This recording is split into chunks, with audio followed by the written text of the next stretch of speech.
आज भल कथाटी मन रखि था। आज आलोचना करिवा घर बुढ़ी पानी आठिए कणा कौची मेघ दुलुकौची ना नहीं ता माने कौन गोटा अंध लोक घर भितर बही कौटी बही खट उपर बही खट उपर बही प्रबल वर्षा होची से कौन हो पानी आसी घर भितर हो गलानी कणा भावुची सी आ जानी पारुनी जे घर भितर पानी पशिला कणा भावुची जोर तो मेघ होची ना नहीं सेमती बर्तमाने समयटा गोटे घड़ी संधि मुहूर्त कौन कर पाद देला किंतु साधारण व्यक्ति विशेष किसी चेतना आसुना पुनश्च किसी व्यक्ति विशेष आड़े कहते अमक हम समक हम मरीजे धर्म उदय हम आलोचना कर जो मैंने आलोचना तांको भितर अधिकांश व्यक्ति कहती सत किंतु मायार समते आवृत हाँ कि नहीं आमर ये गोटे पूजा है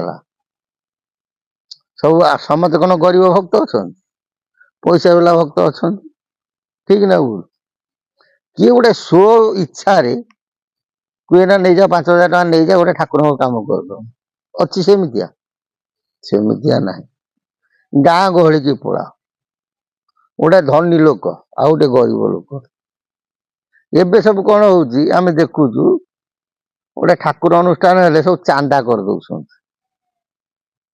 ठीक ना भूल गरीब लोक जेतिकी पैसा दब धनी लोक मध्य सेतिकी पैसा दब ताले से की धनी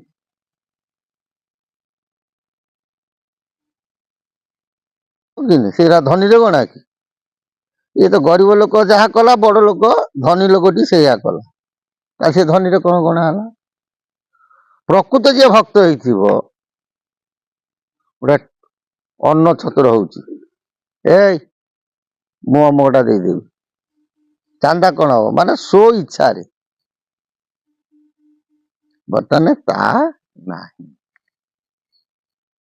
ता बर्तमान नाही बर्तमान समयटा एमिति समस्ते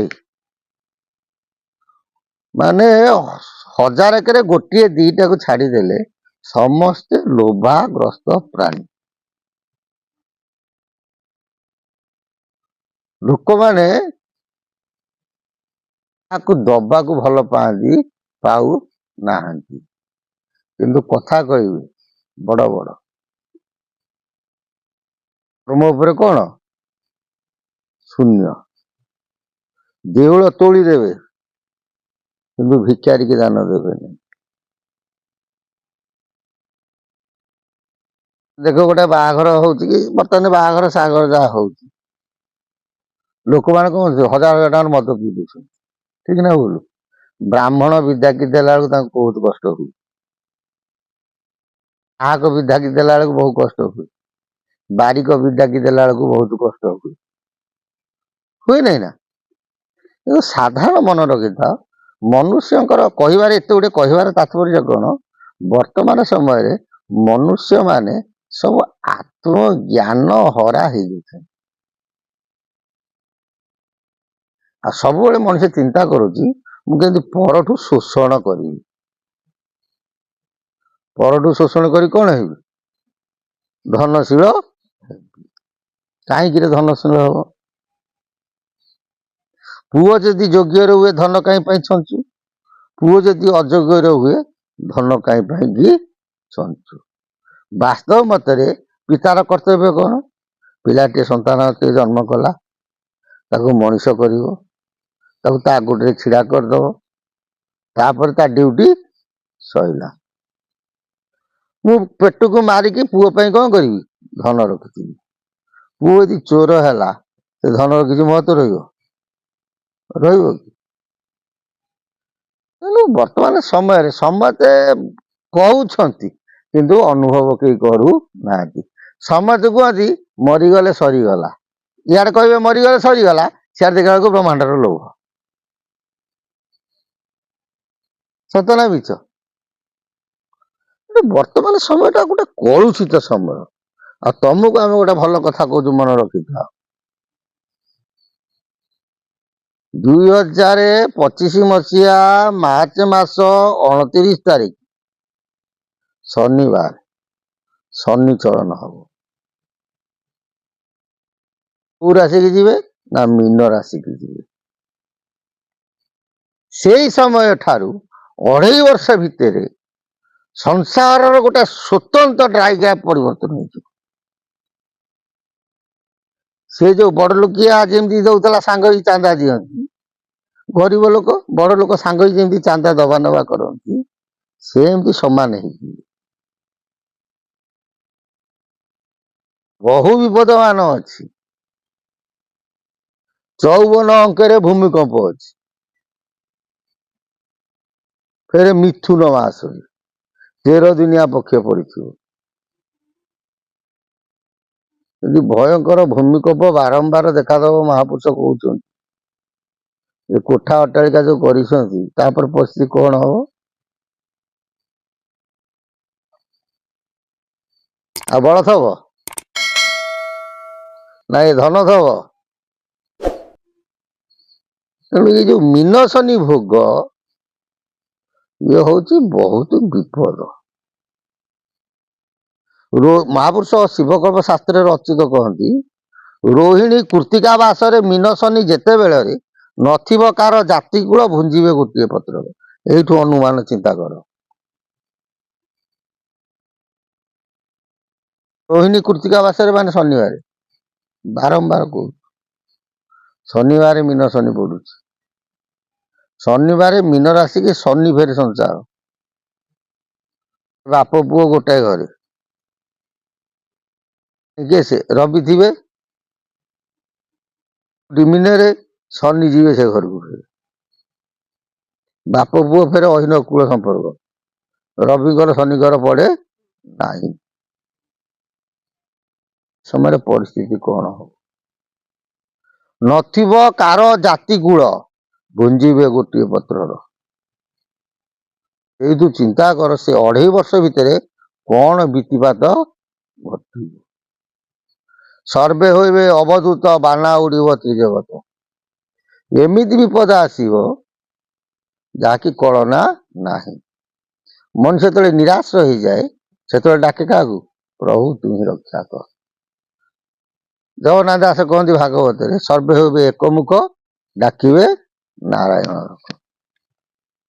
ସେଇ ସମୟ ଆସୁଛି।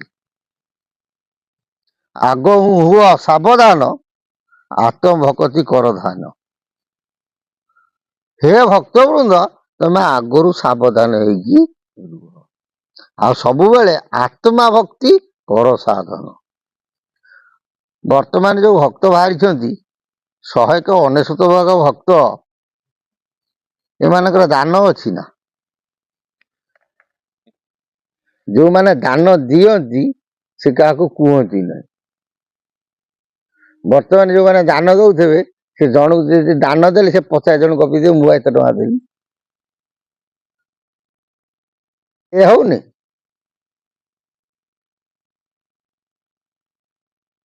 ଭକ୍ତ କାହାନ୍ତି? ଖାଲି କଣ ଚିତା ଚୈତନ କାଟିକି ହରି ହରି ହେଲେ ଭକ୍ତ? କର୍ମକୁ କରି ଆଗୁସାର ପଣ୍ଡିତ ଜନକ ବିଚାର।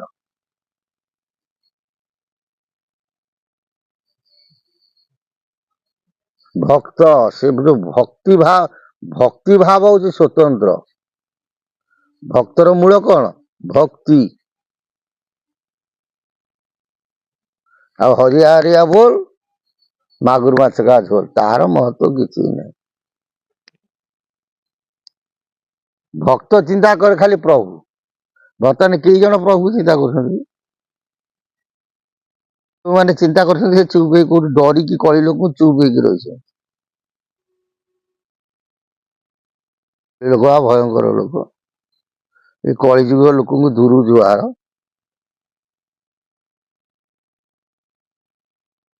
ତାହେଲେ କଳି ଏମିତି ଜାଗାରେ ପରିସ୍ଥିତିରେ ଆସି ପହଞ୍ଚିଲାଣି, କଳି ହଉଛି ମହାଭୟଙ୍କର। ତମେ ଯାହାକୁ ମଣିଷ କରିବ, ସେଇ ତମ ଗଳା କାଟିଦବ।